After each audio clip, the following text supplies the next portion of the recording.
নমস্কার, আমি পারমিতা। পারমিতার পাকঘরে আপনাদের সবাইকে স্বাগত। প্রথমে আমি কড়ার মধ্যে একটু তেল দিলাম। তেলটা যখন মোটামুটি গরম হয়ে যাবে এর মধ্যে আমি দিচ্ছি একটু হিং। হিং সবসময় কড়াতে তেলের মধ্যে প্রথম দেবে। হিং দেওয়ার পরে আমি একটু সাদা জিরে দিয়েছি। এটা একটা সম্পূর্ণ নিরামিষ রেসিপি। এর মধ্যে আমি দিচ্ছি বেশ কিছুটা বিনস। একেবারেই গ্যাসের ফ্লেম কমিয়ে আমি কিছুটা বিনস দিচ্ছি। আমার চ্যানেলে আপনারা এর আগে দেখছিলেন শিম পাতুরি, যেটা একটা উইন্টার স্পেশাল রেসিপি ছিল। আজকে যে রেসিপিটা আপনাদের কাছে নিয়ে এসেছি, এই রেসিপিটা সম্পূর্ণ একটা নিরামিষ রেসিপি।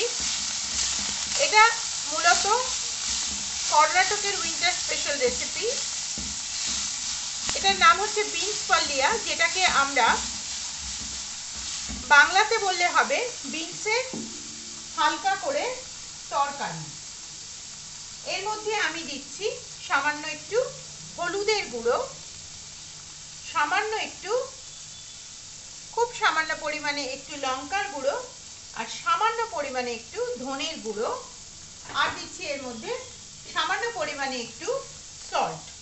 সল্ট টু টেস্ট দেবেন, কারণ সল্টটা সবসময় আপনাদের যেমন টেস্ট লাগবে সেরকমই আপনারা সল্টটা দিয়ে থাকবেন। তো এটাকে একবার ভালো করে, খুব ভালো করে এটাকে কিন্তু সবসময় ভাজতে হবে। আমার চ্যানেলে আস্তে আস্তে সমস্ত উইন্টার স্পেশাল রেসিপি আমি বিভিন্ন প্রদেশে দেবার চেষ্টা করি।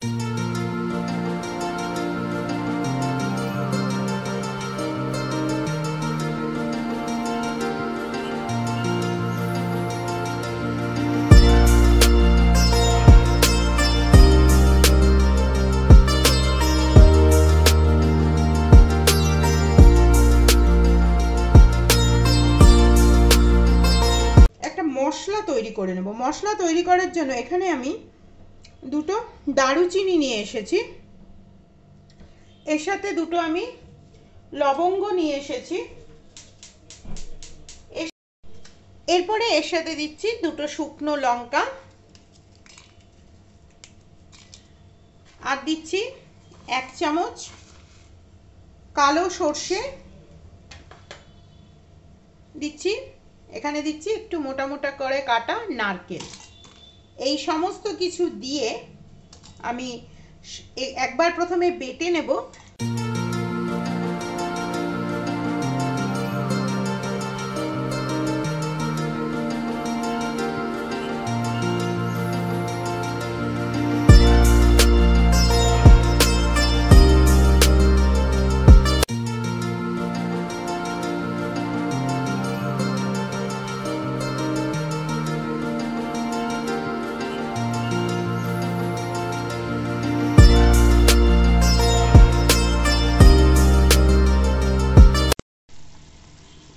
অল্প করে দেখুন এখানে এনেছি কিছুটা তেঁতুলের জল, সামান্য পরিমাণে একটু তেঁতুলের জল দিলাম। এটা কিন্তু স্বাদটা একদম বাড়াবে।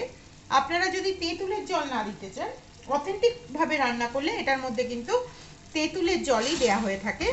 আপনারা যদি তেঁতুলের জল না দিতে চান তাহলে সেক্ষেত্রে আপনারা লেবুর রস বা চাট মশলার ব্যবহার করতে পারেন। প্রথম যেটা দেব সেটা হচ্ছে, সাধারণত কারি পাতাটা আমরা তেলের মধ্যে দিই, কিন্তু দেখুন এখানে আমি কয়েকটা শুকনো কারি পাতা এনেছি। এখন এই কারি পাতাটা আমি দিয়ে দেব। এটা কিন্তু তেলের মধ্যে দেবে না, তাহলে এই কারি পাতা ভাজা হয়ে গেলে এটার কিন্তু সেই অথেন্টিসিটিটা থাকে না। এটা কিন্তু এই যে জলটা আছে এটার সাথে ধীরে ধীরে মিশে ভ্যাপারের মধ্যে এই শুকনো কারি পাতাটা ধীরে ধীরে কিন্তু একটা সুন্দর ফ্লেভার দেবে। এরপরে আমি যে এই যে সেই নারকেল দিয়ে যেটা বেটে নিয়ে এলাম সেটা আমি ওপর থেকে দেখুন দিয়ে দিচ্ছি। এই যে এইভাবে এটা আমি সম্পূর্ণভাবে দিয়ে দিচ্ছি। একদম গ্যাসের ফ্লেম কিন্তু কমিয়ে রাখবেন, না হলে নারকেল বা এটা পুড়ে যেতে পারে।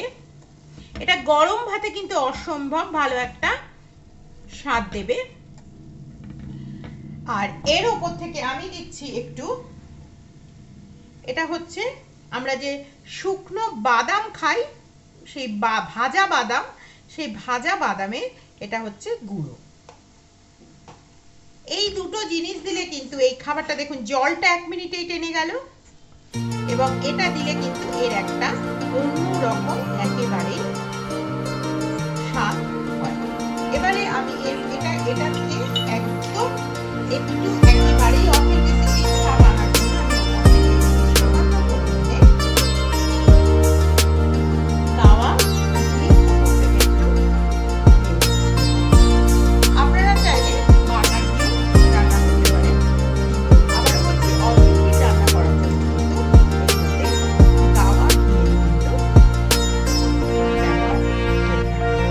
আসুন এটাকে আমি এবারে প্লেটিং করে নিই। এটা একটি অত্যন্ত সহজ রান্না এবং এটা মূলত কর্ণাটকের ম্যাঙ্গালোরে মানে উডুপি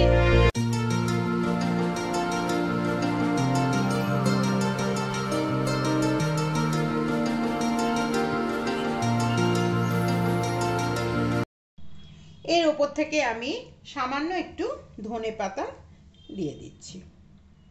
এই হলো আমার আজকের উইন্টার স্পেশাল রেসিপি, যেটা সেকেন্ড রেসিপি এলো শিম পাতুরির পরে।